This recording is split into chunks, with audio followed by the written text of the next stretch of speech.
1500 ریال کی بچت ہو سکتی ہے. لیکن اگر آپ ایجنٹ کے ذریعے کرائیں گے تو کام سکون سے ہو جاتا ہے, تسلی سے ہو جاتا ہے, لیکن پیسے ذرا زیادہ لگ جاتے ہیں.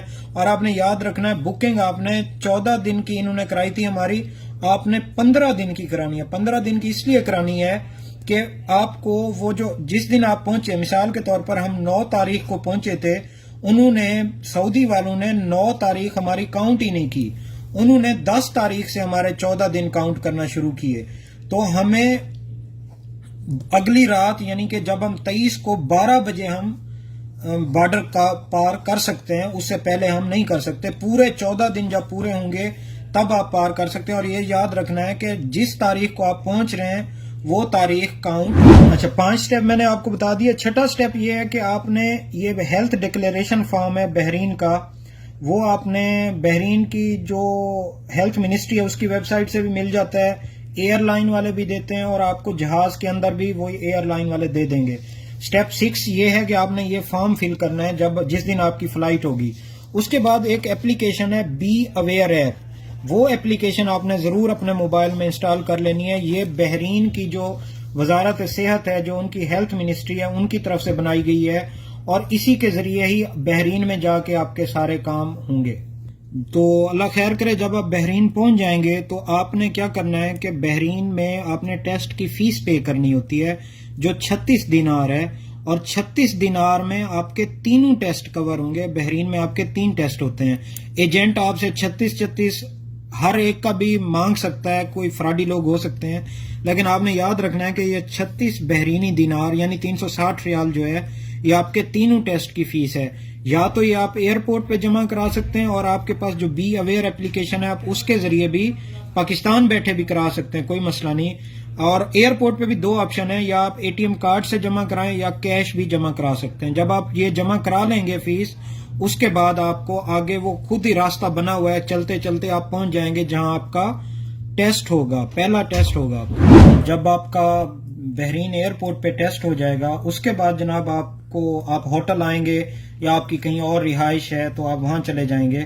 لیکن وہاں آپ کو بی اویئر اپلیکیشن ہی آپ کو بتائے گی کہ جناب 24 گھنٹے آپ نے گھر کے اندر رہنا ہے. اس کے بعد 24 گھنٹے کے بعد آپ کو میسج آئے گا کہ اب سیلف آئسولیشن آپ ختم کر سکتے ہیں, یعنی اب آپ کہیں باہر جا سکتے ہیں. اور جب آپ کے پہلے ٹیسٹ کی رپورٹ آئے گی, رپورٹ آپ کو بی اویئر اپلیکیشن کے ذریعے آئے گی. بی اویئر اپلیکیشن کوئی بھی تھوڑا بہت پڑھا لکھا آدمی بھی یوز کر سکتا ہے, اس میں کوئی مسئلہ نہیں ہے, کوئی مشکل نہیں ہے اس میں. جب پہلے ٹیسٹ کی رپورٹ آ جائے گی, پھر آپ نے اگلے 2 ٹیسٹ کی بکنگ لینی ہے.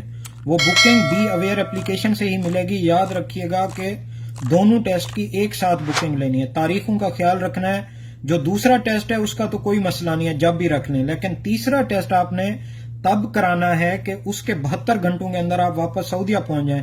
جیسے میں نے 21 اپریل کو ٹیسٹ کرایا تھا, کیونکہ میں نے 23 اپریل کو سعودی عرب آنا تھا. 21 اپریل کو میں نے ٹیسٹ کرایا تو 22, 23, 24 تک میرے پاس ٹائم تھا 72 گھنٹے کا, میں سعودیہ پہنچ گیا. آپ نے بھی ٹائم کا خیال رکھنا ہے. آپ کی رپورٹ جب آ جائے گی تیسرے ٹیسٹ کی, تو تیسرے ٹیسٹ کا آپ نے پرنٹ آؤٹ لازمی لے لینا ہے پیپر کی شکل میں, اور یہی آپ سے بحرین کازوے جو برج ہے بحرین سے سعودیہ کو جو جوڑتا ہے, اس پہ آپ سے یہ مانگتے ہیں اس رپورٹ کو. اور یہ جو QR کوڈ ہے اس کے ذریعے سکین کر کے وہ آپ کا ریزلٹ دیکھ لیتے ہیں, آن لائن بھی دیکھ لیتے ہیں. اس کے بعد کوئی مسئلہ نہیں ہے, آپ بحرین بارڈر پار کریں گے, سعودی عرب آ جائیں گے. ہم الحمدللہ سعودی عرب پہنچ چکے ہیں اس وقت. تو سعودی عرب آ کے ہم نے جو توکلنا اپلیکیشن ہے اس پہ رجسٹر کرنا ہے, اگر آپ پہلے نہیں کیا ہوا رجسٹر آپ لوگوں نے. میں کہہ رہا تھا توکلنا اپلیکیشن پہ آپ اگر پہلے سے رجسٹر نہیں ہیں تو آپ رجسٹر کریں, اور وہاں آپ سے پوچھے گا جناب آپ کہاں سے آئے ہیں, تو آپ نے لکھنا ہے کہ میں پاکستان وغیرہ سے نہیں آیا, پاکستان, انڈیا, 20-22 ملکوں کی وہ لسٹ دیتے ہیں. آپ نے کہنا ان میں سے میں کہیں سے نہیں آیا, میں بحرین سے آیا ہوں. تو وہ آپ نے بحرین جب سلیکٹ کر لینا ہے تو آپ کو وہ کہے گا کہ 2 آپشن ہیں آپ کے پاس, یا تو آپ 6 دن کوارنٹین کریں یعنی 6 دن روم میں ہی رہیں آئسولیشن میں, یا آپ یہ کریں کہ 48 گھنٹوں بعد آپ ٹیسٹ کی اپوائنٹمنٹ لے لیں. تو ظاہر ہے ہم سب مزدور لوگ ہیں, ہم نے 6 دن تو نکمے نہیں بیٹھ سکتے ویلے, تو ہم نے کیا کرنا ہے اپلیکیشن کے ذریعے ہم نے اپوائنٹمنٹ لے لینی ہے 48 گھنٹوں بعد ٹیسٹ کی. ہم نے اپوائنٹمنٹ لے لی ہوئی, اللہ تعالیٰ خیر کرے. تو انشاءاللہ آگے جو بھی اپڈیٹ ہوگی میں بتاؤں گا. انہی پیجز اور اسی یوٹیوب چینل اور انہی فیس بک پیجز کے ذریعے سے. اور دعاؤں میں یاد رکھیں. امید ہے آپ کو سمجھ آ گئی ہوگی. اگر نہیں آئی تو آپ میرا واٹس ایپ نمبر ہے, اس پہ بھی آپ کانٹیکٹ کر سکتے ہیں. انشاءاللہ جتنا ہوگا میں آپ لوگوں کو گائیڈ کروں گا. باقی اللہ تعالیٰ خیر کرے. دعاؤں میں یاد رکھیں. فی امان اللہ. اللہ حافظ.